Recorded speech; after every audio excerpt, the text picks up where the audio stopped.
Hello and welcome back to Biblical Motherhood. So before we get started, just wanted to talk about some changes I'll be making to the channel, which will be, I will still have the days where I just simply read a few verses to you and just leave it at that. And then I would like to do some practical parenting advice. And I hope, and just discuss that with some Bible verses in there. Okay, so this will be the start of that. So let's get started. Today I want to talk about correcting our children and how it should be done. And then I'll discuss the Bible verses that are talking about that. So first I want to just remind you that, correcting our children is necessary. But when we're correcting them, we also have to remember to encourage them or to praise them as well for something that they have done well. So let's get started here in Proverbs 29:1.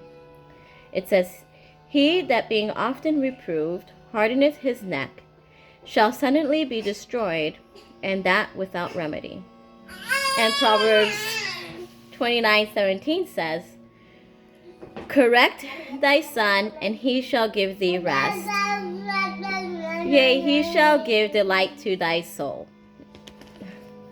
So here I wanted to speak to you about this, and says, I wrote down here the little notes. If a child, sorry.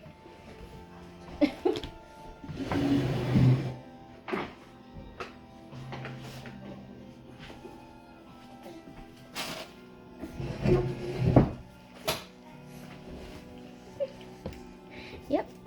If a child is constantly being reproved, which is corrected or scorned, hi, yeah, that's you. He will stop listening and live a life that leads to destruction. You think about yourself, if you're constantly receiving negative feedback and things that you could correct, it starts to affect you mentally, it starts to affect your emotions, and eventually you just kind of don't want to be around those people who are constantly correcting you, who are constantly telling you something negative, saying, oh, you're not behaving yourself, or you're not dressing up enough, or you're not, anything. You can just put whatever you want, insert in there. And eventually it starts to affect you emotionally, and it starts to affect how you conduct yourself as well. And so just realize that the Lord says that it will lead to destruction if that's all your child is receiving. Yeah, we don't want to just be constantly correcting you, do we? No. So we also have to remember that we have to give our children positive feedback. So when we correct them, correction must happen. So we correct our children, and we do it in a loving way, in a kind way. We correct our children, letting them know they did what they did wrong, and maybe they did something wrong, like they stole a candy bar. So that's, of course, we don't want our children stealing. So we correct our child because they stole.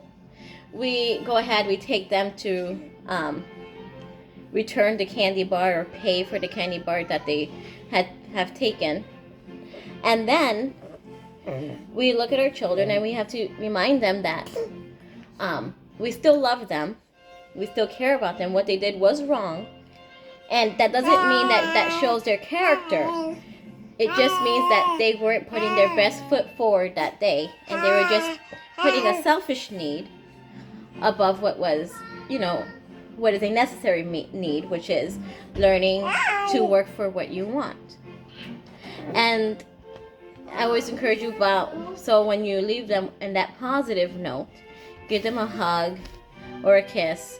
If it's someone else's child, just hug that, just, smile at them and just tell them that that they're good children, and